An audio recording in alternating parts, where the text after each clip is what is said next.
कर्पूरगौरं करुणावतारं संसारसारं भुजगेन्द्रहारं सदा वसन्तं हृदयारविन्दे भवं भवानी सहितं नमामि।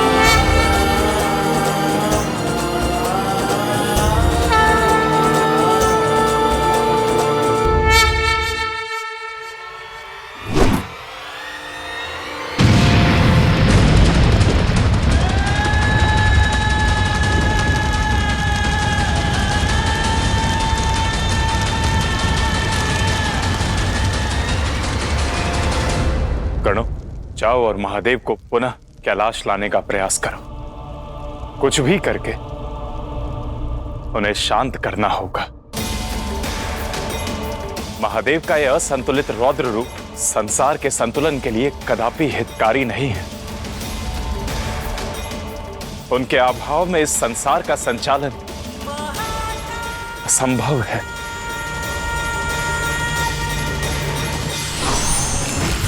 अभिमान की अग्नि में मैंने सब कुछ जला दिया, शमशान बना दिया अपने घर परिवार संबंधों को।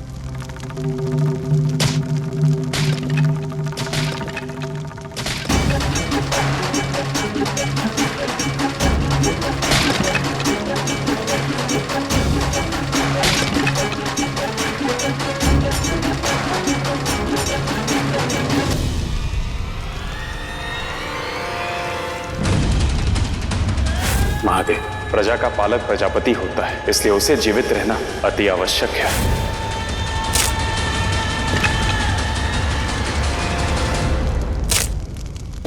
सब के सब हार के आ गए, वही भस्म क्यों नहीं हो गए?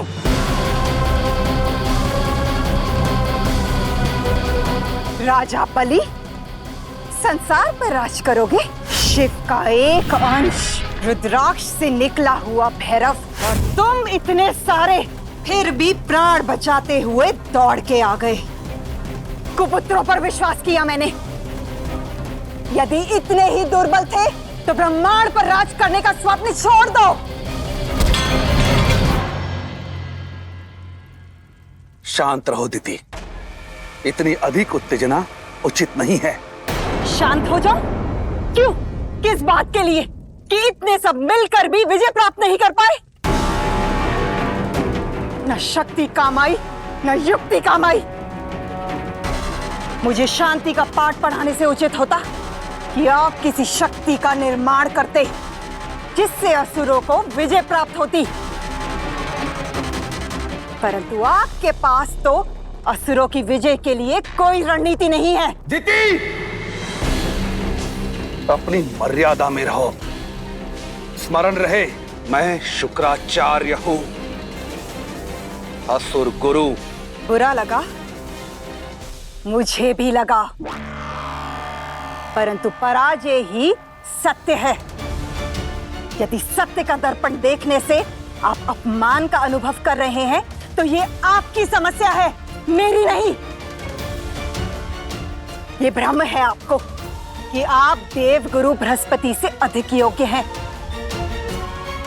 आपकी योग्यता का अनुमान मुझे अच्छे से लग गया है गुरुदेव। मौन दीदी, मौन।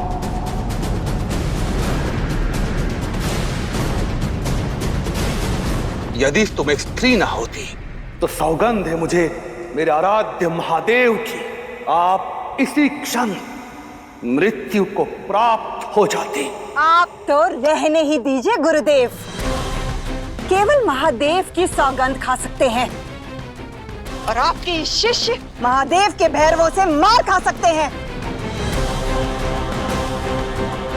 कुछ नहीं होगा आप सबसे, कुछ भी नहीं।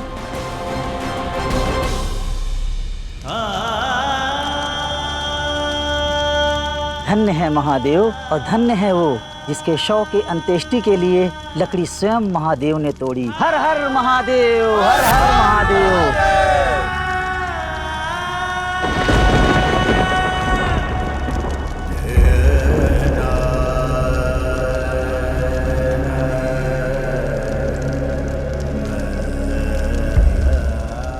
महादेव चलिए, कैलाश चलिए।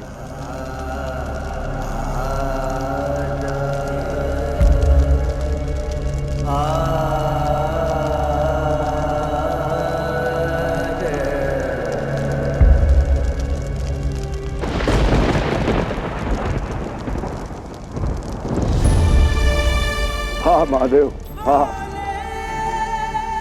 मारिए मुझे, दंड दीजिए, पर तिरस्कार ना कीजिए। कैलाश लौट चलते हैं महादेव। कैलाश लौट चलो नंदी, बिना कैलाश स्वामिनी का कैलाश नंदी। क्यों लौटो, किसके लिए लौटो? देवी सती जब कैलाश से निकली थी, मैंने तुम्हें उनकी रक्षा का उत्तरदायित्व दिया था। नंदी, तुमने देवी सती को माता माना है, मैं तुम्हें देवी सती की सुरक्षा और उन्हें वापस लाने का दायित्व दे रहा हूं, जिसमें तुम असमर्थ रहे। जब मेरे दिए उत्तरदायित्व को पूर्ण नहीं कर पाए तो मुझे कैलाश लौटने के लिए मत कहो, चले जाओ यहां से।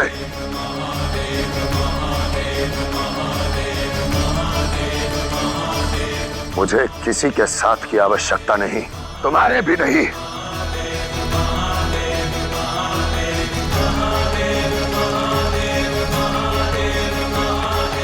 महादेव का कार्य नहीं कर पाए, माता को जलने से नहीं बचा पाए। सत्य है, मैं त्याग देने योग्य हूं। मेरा जीवन भी तज देने के लिए है। अब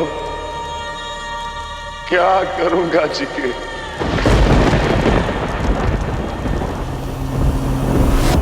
अब जो करना है मैं करूंगी, असुरों का भविष्य मैं लिखूंगी। अब असुर जाति के हर निर्णय मैं असुर माता दिति लूंगी। इतना अहंकार उचित नहीं है दिति। आचार्य यदि असफलता मिले तो उसका श्रेय भी लेना चाहिए। आप आचार्य हैं, इसलिए निवेदन कर रही हूँ। आपको यदि असुर माता दिति का संकल्प अहंकारी लगता है तो आप जा सकते हैं।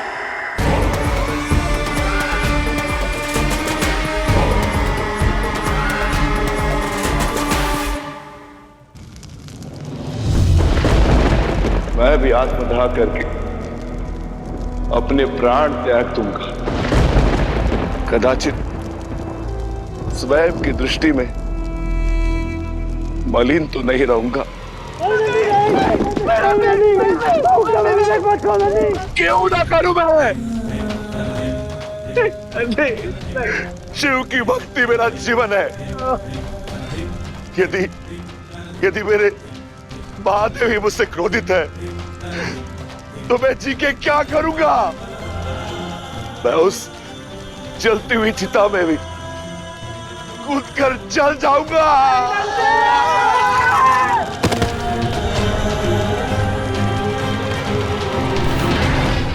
अद्भुत उचित कर रहे हो तुम नंदी। स्मरण रहे नंदी, देवी सती मानव शरीर की दुर्बलता के चलते महादेव को छोड़ गई और इस जीवन काल में देवी सती से शक्ति की यात्रा साध नहीं पाई। पर तुम्हें तो महादेव ने मृत्यु से छीन कर जीवन दिया, दिव्य रूप दिया, और इसके पश्चात तुम मनुष्य भांति दुर्बल हो रहे हो। क्या था ना तुम्हें नंदी, बालपन में तुम मृत्यु के लिए सज्ज थे, परंतु महादेव के प्रति तुम्हारी अटूट आस्था थी। इस अटूट आस्था से प्रभावित होकर महादेव ने महाकाल बनकर यमराज द्वारा तुम्हारी निर्धारित मृत्यु से तुम्हें छीन लिया और तुम्हें जीवन दिया। और जब महादेव का कठिन समय आया है, तुम उन्हें हमेशा के लिए छोड़कर चले जाना चाहते हो, मृत्यु को प्राप्त हो जाना चाहते हो। कदाचित महादेव का इस संसार को त्यागने का निर्णय उचित ही है, क्या करूं देवऋषि, विवश हूं। नंदी, नंदीश्वर हो तुम, महादेव के आनंद का कारण हो तुम। स्वयं को संभालो। ये समय भावुक होकर अधीर होने का नहीं है नंदी। जो हो रहा है किसी उद्देश्य से हो रहा है। महादेव की जीवन यात्रा में गृहस्थ से वैरागी बनने की उनकी स्थिति नियति ने पहले से ही निश्चित की थी नंदी। धैर्य रखो, इसमें भी कोई बात होगी। इसलिए नंदी, हमें केवल इसका भाग बनना है, इससे भागना नहीं है पुत्र। महादेव का सदैव साथ देना ही तुम्हारे जीवन का उद्देश्य है।